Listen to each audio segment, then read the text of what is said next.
So today we're going to be talking about cell types and cell division, part 1. Cell differentiation, the creation from one to a whole bunch of different cells. So it's taking one generic cell and developing into more specific cells. Now this can be triggered by your body, by the cell itself, or by the environment around you. It allows one single zygote. Now if you remember, zygote is a fertilized egg that develops into a multicellular adult organism that can contain hundreds of different types of cells. Again, we are taking one type and forming them into several different types of cells. So one type of cell, typically known as a stem cell, can undergo mitosis, which is cell division, and become two stem cells, or it can actually become two different types of cells, depending on the gene expression. So remember, the genes are what make you, you. So if this cell expresses the neuron-specific gene, it will create a neuron. But if this cell expresses an epithelial gene, it will become an epithelial cell. So remember, gene expression actually leads to specific types of cells. And once it has chosen which gene expression it wants to undergo, it cannot go back. So the totipotent stem cell has unlimited capabilities. It can turn into any cell it wants. It is basically our embryo. Now this totipotent stem cell can reproduce and create more totipotent stem cells, or it can go next on the list and go down to a pluripotent stem cell. These pluripotent stem cells cannot go back up to a totipotent because it's already had modifications done into the DNA. Now these pluripotent stem cells still have multiple different options they can go through and choices that they can make. They can make more of themselves, or they can come down into what are known as multipotent stem cells. Now these multipotent stem cells have made a choice, a pathway to go down. If it went down this way, it would be some sort of blood stem cell. It could be a platelet, it could be a white blood cell, it could be a red blood cell, but it's going to be in the blood cell family. Now these other cells, again, may commit to being an epithelial cell, or a type of muscle cell. But once that choice is made, that is the path that it is going to go through. Again, it cannot go back up because the choice that is made has caused different genes in the DNA to become active and cause differences in their DNA. So when we look at differentiation, we see cells that can connect the body parts, cells that cover the lining, and other cells that can help with organs and different body parts. We need all sorts of different types. Here again, we have a stem cell that makes a path choice. Once it has decided to go down this path, it will always be a bone cell of some sort. Again, if it chooses this path, the chondrogenesis, it will create cartilage, or a chondrocyte. Again, once it is on a certain path, it cannot revert back to a stem cell state. Again, all sorts of different types that we need of cells. We have the blood cells, we have the skin cells, bone cells, epithelial cells, cardio cells, skeletal cells, smooth muscle cells, and neurons. All types that we need. So, how do we actually get these? What is mitosis? It is the division of the nucleus. It is the exact copying of the DNA in a cell.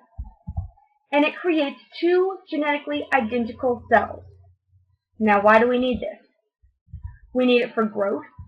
We need it to add new tissue, replacement of dead cells, and we need it for repair.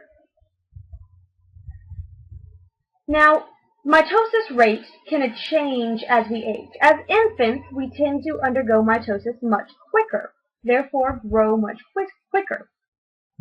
As we get older, our mitosis or cell division slows down. Now this might affect the rate of healing. Injuries heal faster with faster mitosis rates, so as it divides quicker, the injury will heal. But in older people with the slower mitosis rate, healing takes a lot longer than it does if you are young. Why do people die of old age? Cells undergo mitosis only a certain number of times. Once it's up, it's up. Once they divide 6 times, it's up. No more can divide after that. So the tissues, once they've finished their mitosis, die and are not replaced. There are different states of DNA when we're talking about the cell. We have the chromatin, which is DNA that is uncoiled and not distinct. It typically looks like spaghetti, and it's normally found in our nucleus. Then we have the chromosomes. The chromosomes are DNA that is coiled into individual segments, and it looks like an X. This is the chromosome right here. Now the chromosome is made up of 2 sister chromatids. One chromatid is going to be one side, so one upper and one lower, and then the second sister chromatid will be the second upper and lower. Chromosomes are only going to be found as a part of mitosis. Again, the DNA is coiled around a histone, making a nucleosome. 6 nucleosomes come together to make a flower or ring pattern, and that's going to be our chromatin. That is what's going to be in our normal nucleus. Now, when the chromatin starts looping around and using protein scaffolding to loop and coil, it creates a chromosome. The center of the chromosome that holds together the sister chromatids is called the centromere. Then we have the 2 sister chromatids, again, one lower part and one upper part. That's one sister chromatid. And then another sister chromatid, one upper, one lower. They are exactly identical. During the cell cycle, most of the time our cells are in interphase. That's what takes up most of the time of our cells. And specifically, most of the time in G1. Our cells, once they're told that they need to divide, will then go into S phase, which is DNA synthesis, into the G2 phase, and then into mitosis and cytokinesis to produce 2 new cells. Again, G1 is going to be growth and normal metabolic role. So it's normal functions. It's just sitting there doing its normal thing, growing, doing its normal thing. It gets a signal that says, hey, you need to go through mitosis. You need to divide. So it goes into the S phase, which is DNA replication. So DNA is replicated, the organelles are replicated, and then it goes into G2, which is growth 2 and preparation for mitosis. So it gets everything prepared to go through mitosis. Mitosis has 4 parts to it: prophase, metaphase, anaphase, telophase, hemat. And then directly after it, that's not shown here, is known as cytokinesis. Cyto meaning cell, kinesis is meaning to split.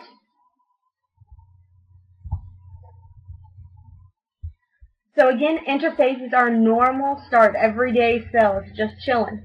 Then it gets a signal, and it starts going into prophase. We have shown here prophase early and prophase late. Then we have metaphase. The chromosomes are lining up in the middle. Then we have anaphase. The chromosomes are being pulled apart. And then we have telophase and cytokinesis, 2 new cells being formed. Again, mitosis is all about the genes, the DNA being copied and separated. Only when we hit cytokinesis do we care about the organelles or any of the other parts. But remember, mitosis is talking about DNA.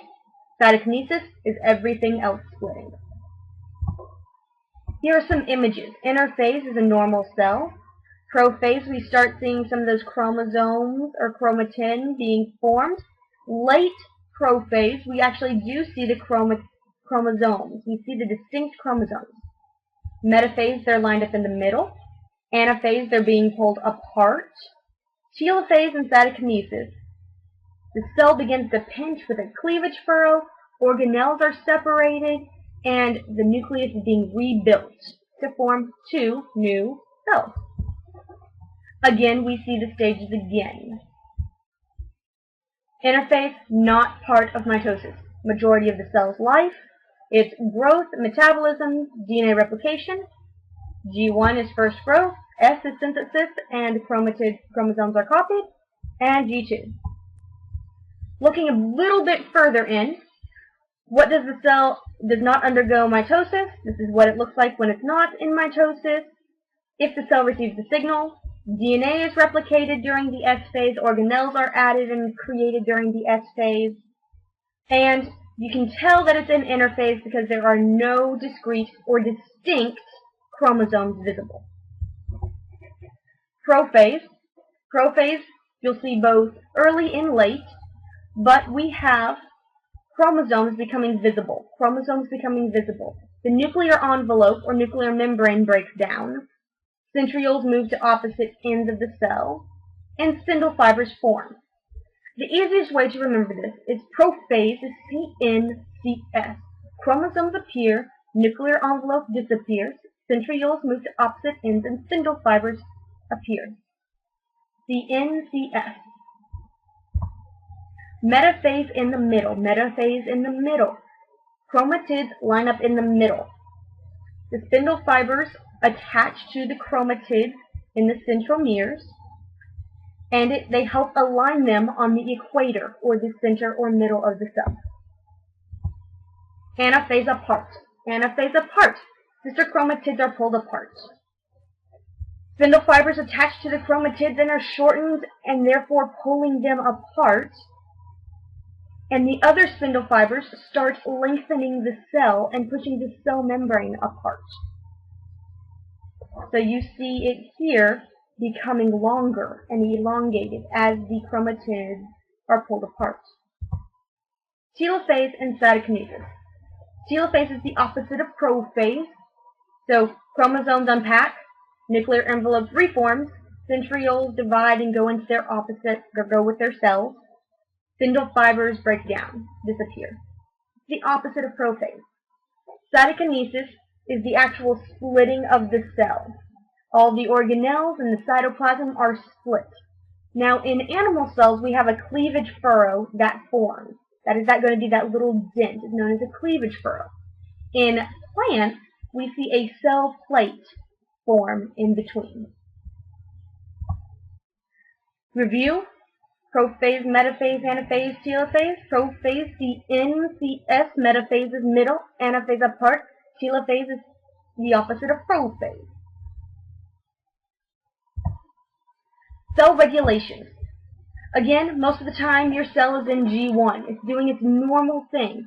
Once it gets that signal that it needs to go through mitosis, it will go through the G1 checkpoint, which checks for cell size, nutrient, growth factors, and it checks damage for the DNA. If that's all good, it can go into the S phase, which is DNA synthesis, which copies the DNA, copies and makes more of the organelles, and comes into the G2 phase. At the end of the G2 phase, we have our second checkpoint, which is called the G2 checkpoint. It checks for the cell size, and it makes sure that DNA replication has occurred and that it is correct.